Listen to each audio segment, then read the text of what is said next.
સારી કામગીરી થઈ રહી છે અને એને વધારે સારી કરવા માટેનો આ પ્રયત્ન છે. ઓર્ગેનોગ્રામ જે છે માઇલસ્ટોન SIHFWના શરૂઆત આની RFPTC તરીકે થઈ હતી અમદાવાદમાં. પછી એને ધીમે ધીમે એ ઇવોલ્વ થતું ગયું state institute of health and family welfare. ડાયરેક્ટરની પોસ્ટ ક્રિએટ થઈ, પછી ડેપ્યુટી ડાયરેક્ટરની પોસ્ટ ક્રિએટ થઈ. આજે એ વડોદરા શિફ્ટ થયું છે. આ ઇન્સ્ટિટ્યૂટની નીચે family health and family welfare training centre છે એક રાજકોટમાં, અને 4 ડિવિઝનલ ટ્રેનિંગ સેન્ટર છે અલિયાબાડા, પાદરા, સચિન અને બાવળા. એની સાથે સંકળાયેલા છે નીચેના યુનિટ જિલ્લા તાલીમ ટીમ અને ઓક્ઝિલરી નર્સ મિડવાઇફ સ્કૂલો અને 2 ફિમેલ હેલ્થ વર્કર FHS તાલીમ શાળાઓ છે રાજકોટની અંદર અને સુરતમાં અત્યારે એક્ઝિસ્ટિંગ. આ એનો ઓર્ગેનોગ્રામ છે: director, deputy director, associate professor training technology, community health, lecturer, epidemiologist, demonstrator. આ ક્લાસ 2ની પોસ્ટ છે. MCH course coordinator, leprosy medical officer અને public health nurse. Training institute જે છે કુલ એની સંખ્યા જિલ્લાની 33 છે. આ ચર્ચા મેં કરી આપની સાથે. પ્રોગ્રામ સ્ટડી સેન્ટર જે નવો કોર્સ શરૂ થયો CCCHનો, એ અત્યારે 59 છે. સ્કિલ લેબ અને દક્ષતા લેબ એ બંને NHM અંતર્ગતના નવા પ્રોજેક્ટ છે. DTC બાવળા ખાતે અમદાવાદ ચાલે છે. અલિયાબાડાની એક સ્કિલ લેબ છે, ભાવનગરમાં છે, રાજકોટમાં છે, સચિનમાં છે, વડોદરામાં છે, જ્યાં ઓસ્કી ઉપર વધારે ભાર મૂકવામાં આવે છે. આ મેજર ફંક્શન છે SIHFWના. ટ્રેનિંગનું પ્લાનિંગ કરવું, કોઓર્ડિનેટ કરવું, જુદા જુદા ટ્રેનિંગ ડિવિઝન છે. MPHWનો કોર્સ ચલાવે છે. ANMનો કોર્સમાં એ પીવોટનું કામ કરે છે ઓક્ઝિલરી નર્સ મિડવાઇફમાં. કે જે એડમિશન કમિટી છે એના ડાયરેક્ટર કો-ચેર છે અને કમિશનર ચેર છે auxiliary nurse midwife admission committee. જુદા જુદા કોર્સના રિવિઝન કરે છે ઇન્સ્ટિટ્યૂટ છે. TOTs આપણે કરીએ છીએ સાથે મળીને. જિલ્લા તાલીમ કેન્દ્રો છે. હવે આ બધા જ પ્રકારની તાલીમો SIHFW મારફતે આયોજન કરવાનો નિર્ણય થયો છે. થોડું કોમ્પ્લેક્સ માળખું છે SIHFWનું. આ વર્ષે HOD ડિક્લેર કર્યા, હેડ ઓફ ધી ડિપાર્ટમેન્ટ, પહેલી વખત. બજેટ કંટ્રોલિંગ ઓફિસર તરીકે પણ ડિક્લેર કર્યા. હવે નેક્સ્ટ સ્ટેપ છે, ફાઇલ ચાલી રહી છે કેડર કંટ્રોલિંગ ઓફિસર તરીકે ડિક્લેર કરવાની. ઘણા બધા ફેરફારો થઈ રહ્યા છે. કેટલાક મોડ્યુલ આ ઇન્સ્ટિટ્યૂટ દ્વારા પ્રિપેર કરવામાં આવ્યા છે. મિશન નિરામયાનું એક સરસ પ્રયત્ન થયો હતો. ટાહોનો સરસ પ્રયત્ન થયો હતો. આ એની યાદી છે.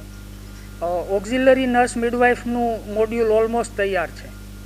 કેટલાક નવા ટ્રેનિંગ કોર્સ પણ ઇન્ટ્રોડ્યુસ કરવામાં આવ્યા છે.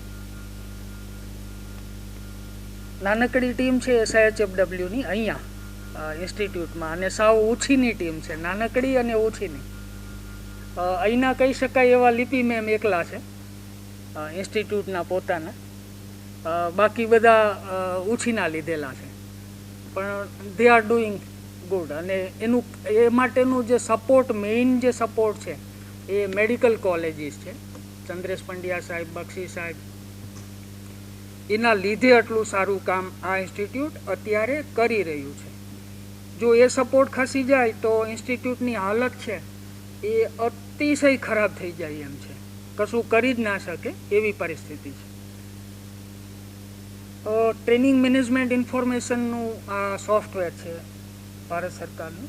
એક સરસ ડેટાબેઝ છે જે આ વર્ષે તૈયાર કરવામાં આવ્યો છે અને એના ઉપર વધારે વર્કઆઉટ કરી રહ્યા છીએ. અને નેક્સ્ટ ગુજરાત સરકારનું NHMનું જે HRMS મોડ્યુલ છે એમાં પણ એપ્રૂવ થયું છે આ સેમ. એટલે ટ્રેનિંગ મેનેજમેન્ટ ઇન્ફોર્મેશન છે એ હવે આ જે ઓર્ડર્સ કરવા ટ્રેનિંગનો ડેટાબેઝ રાખવો એ બધી જ કામગીરી સોફ્ટવેર મારફતે થશે. પ્રપોઝ એક્ટિવિટી જેના માટે આજે ભેગા થયા છીએ એ આ છે mentoring monitoring of training. Quality અત્યાર સુધી એવું હતું કે ટ્રેનિંગ થઈ અને પછી એ ભૂલી જવામાં આવતી. એ જે આંકડા છે એનું જ મહત્ત્વ વધારે રહેતું કે કેટલી બેચીસનું આયોજન કર્યું હતું, કેટલી બેચીસ પૂરી કરી, કેટલા ટ્રેની આવવાના હતા, કેટલા ટ્રેની આવ્યા, ટ્રેન કર્યા, અને કેટલું પીઆઈપીમાં ફંડ મંજૂર થયું હતું અને કેટલું ફંડ યુટિલાઇઝ થયું. આ 3 સિવાય એનું આગળનું પછી જે લઈ જવાનું હતું આઉટકમના એરિયામાં કે આ તાલીમોને લીધે ઇમ્પેક્ટ શું થઈ એ એરિયા તરફ કદાચ ઓછું ધ્યાન દેવાતું હતું ઇન્સ્ટિટ્યૂટ તરફથી. તો ટ્રેનિંગની ક્વોલિટી કેવી છે એના તરફ પણ ઓછું ધ્યાન દેવાતું હતું. એટલે આ વખતના પીઆઈપીમાં આ પ્રોજેક્ટ મૂક્યો હતો અને એ એપ્રૂવ થયો NHM પીઆઈપીમાં. Monitoring of training at DTC, DTT અને corporation training team level. Senior medical officer છે એને ટ્રેનિંગ્સ પબ્લિક હેલ્થ ટ્રેનિંગ્સની એક્ટિવિટીમાં મદદરૂપ થવા માટે, ટેકનિકલ સપોર્ટ આપવા માટે, મેન્ટરિંગ માટે ખાસ કરીને, અને બધા જ ડિપાર્ટમેન્ટને ઇન્વોલ્વ કરવાનો પ્રયત્ન કર્યો છે. અને એમાં જે પીવોટ રોલ છે એ સાથે મળી અને આપણે નક્કી કરીએ કે જો PSM ડિપાર્ટમેન્ટ સંભાળે તો એનાથી પબ્લિક હેલ્થની ટ્રેનિંગને ખૂબ જ ફાયદો થશે. This is an request. SMOની જે પોસ્ટ છે એની પાસે એ પબ્લિક હેલ્થનો મેડિકલ ઓફિસર છે, 5-7 વર્ષનો અનુભવ છે, ક્યાંક 2-3 વર્ષનો અનુભવી છે, ક્યાંક સાવ નવો છે. સિનિયર મેડિકલની ઓફિસરની પોસ્ટમાં ખાલી એ સિનિયર જે છે એ કંઈ મતલબ વગરની વાત છે. એના સેપરેટ રિક્રુટિંગ રૂલ્સ નથી. પ્રયત્ન કરી રહ્યા છીએ પણ એનામાં જે એકેડમિક રાઇગર હોવી જોઈએ એ ખૂટે છે. પબ્લિક હેલ્થનો થોડો ઘણો એક્સપિરિયન્સ છે, નો ડાઉટ, ઇન્થુઝિયાઝમ છે, ધગસ છે કામ કરવાની, પણ એ જે રાઇગર આવવી જોઈએ એ નથી આવતી. એટલે એ લાવવા માટેની આ કોશિશ છે. તાલીમનું પોલિસી ડેવલપ કરી રહ્યા હતા, ખૂબ જ સરસ સફળતા મળી હતી. મોડ્યુલ ઓલમોસ્ટ તૈયાર થઈ ગયું હતું અને ત્યાં કોવિડ આવ્યું. એમાં સૂરજભાઈ ને લિપિબેન છે એમની સાથે રહીને મને પણ ઘણું નવું શીખવાનું મળી રહ્યું છે. તો એ પ્રયત્ન કરતા હતા, ત્યાં વચ્ચે કોવિડ આવ્યું એટલે એ પોલિસી ઓલમોસ્ટ ડોક્યુમેન્ટ તૈયાર છે. એમાં ક્વોલિટીનો પાર્ટ જે છે પબ્લિક હેલ્થ ટ્રેનિંગનો એ સૌથી અગત્યનો છે. તો એનું પ્રી, કન્કરન્ટ અને પોસ્ટ ટ્રેનિંગ ઇવેલ્યુએશન એ બાબતમાં સિસ્ટમને મદદરૂપ થવા માટે જેથી કરીને ટ્રેનિંગની ક્વોલિટી સુધરે એ એક પ્રયત્ન છે. તાલીમની કોઈ અસર થાય છે કે નહીં, કોઈ મોડિફિકેશનની જરૂરત છે કે નહીં, એનું ઓપરેશનલ રિસર્ચ સતત થતું રહે જેથી કરીને એ ઇવોલ્વ થયા કરે. This is N continue process. તો એ એક આનો ઓબ્જેક્ટિવ છે. અને ટ્રેનિંગ નીડ એસેસમેન્ટ, આપણે બદલાતા સમય સાથે કેવા પ્રકારની વર્કફોર્સને તાલીમમાં મોડિફિકેશનની જરૂરિયાત છે, તાલીમોને મર્જ કરવાની જરૂરિયાત છે કે નહીં, ડુપ્લિકેશન ઓફ ટ્રેનિંગ થઈ રહ્યું છે કે નહીં, કોઈ એવી બાબત છે કે જે છૂટી જાય છે, તો એ બાબતે આપ સૌનું માર્ગદર્શન મળતું રહે ઇન્સ્ટિટ્યૂટને, એ હેતુ છે. જિલ્લાઓ જે પરિપત્ર થયો છે એ પ્રમાણે મેડિકલ કોલેજીસને જે ડિસ્ટ્રિક્ટ એલોકેટ કરવામાં આવ્યા છે પબ્લિક હેલ્થ એક્ટિવિટી અને અધર્સ માટે, એ આ સ્લાઇડ છે, એનાથી આપણે સૌ પરિચિત છીએ. આ અમારો આગળનો પ્રયત્ન છે, શું કરવા માગીએ છીએ SIHFW દ્વારા.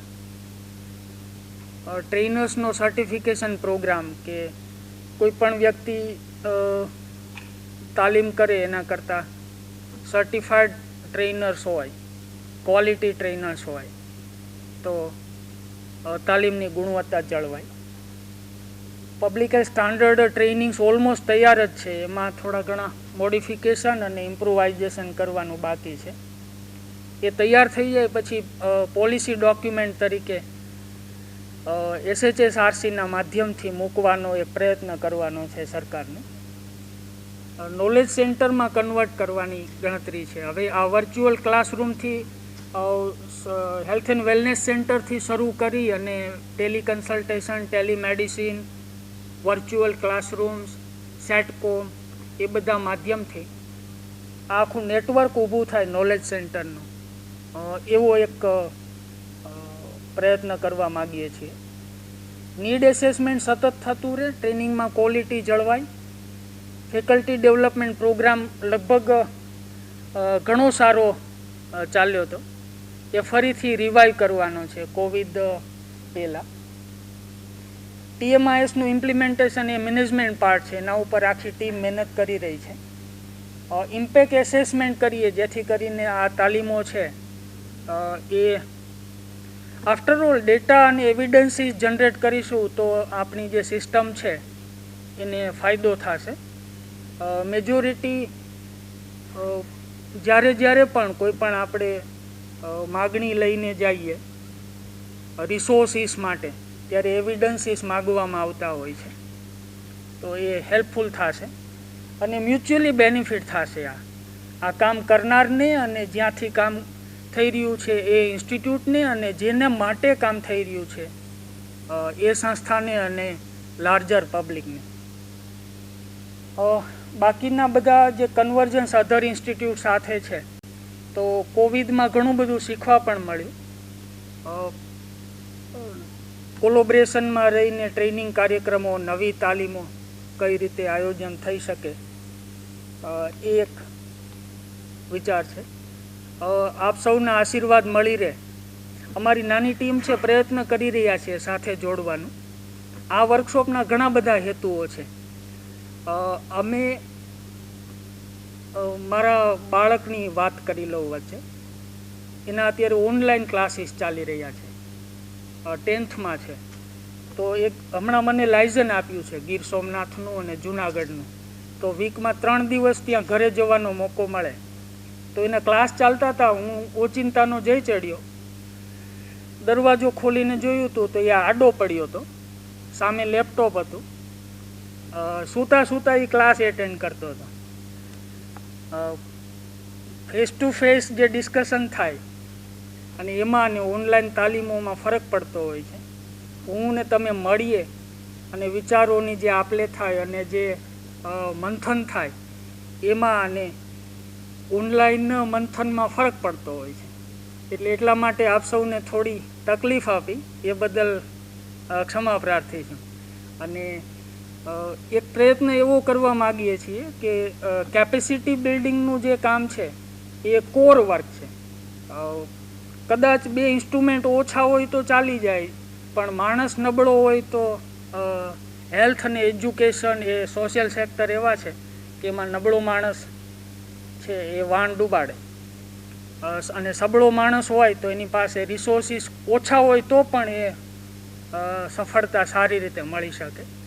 તો એ થોટ સાથે આ નાનકડો એવો પ્રયત્ન છે અને આપ સૌનો સહયોગ મળી રહે એવી વિનંતી છે. Thank you very much. Thank you.